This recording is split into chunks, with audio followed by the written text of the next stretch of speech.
નમસ્કાર ખેડૂત મિત્રો, સ્વાગત છે તમારું ખેડૂત ચેનલની અંદર। આજે તારીખ 29 નવેમ્બર 2025 ને વાર શનિવાર। આજના થરાદ માર્કેટ યાર્ડના તાજા બજાર ભાવ। તો ખેડૂત મિત્રો, આજે પણ થરાદમાં જીરુના સૌથી ઊંચા ભાવ 4127 રૂપિયા નોંધાઈ રહ્યા છે। આજે પણ મિત્રો જીરુની બજારમાં 50 રૂપિયા સુધીનો સુધારો હાલ તો દેખાઈ રહ્યો છે। બાકી રાયડો હોય કે પછી વરિયાળીના ભાવ હાલ સ્થિર જોવા મળી રહ્યા છે। 2 દિવસ વધારો, 1 દિવસ ઘટાડો એવી રીતે બજાર એમાં પણ ચાલ્યા કરશે। જીરુમાં પણ વધારો હાલ તો દેખાઈ રહ્યો છે। તો ચાલો મિત્રો, આપણે જાણી લઈએ કે આજે જીરુ, રાયડો અને વરિયાળીના ભાવ શું ચાલી રહ્યા હતા તે જાણી લઈએ।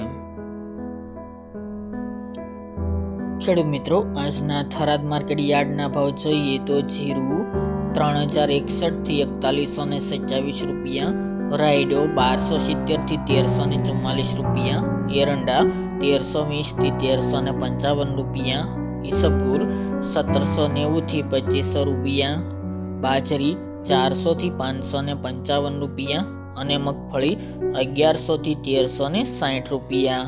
તો ખેડૂત મિત્રો, આ તાજના થરાદ માર્કેટ યાર્ડના તાજા બજાર ભાવ।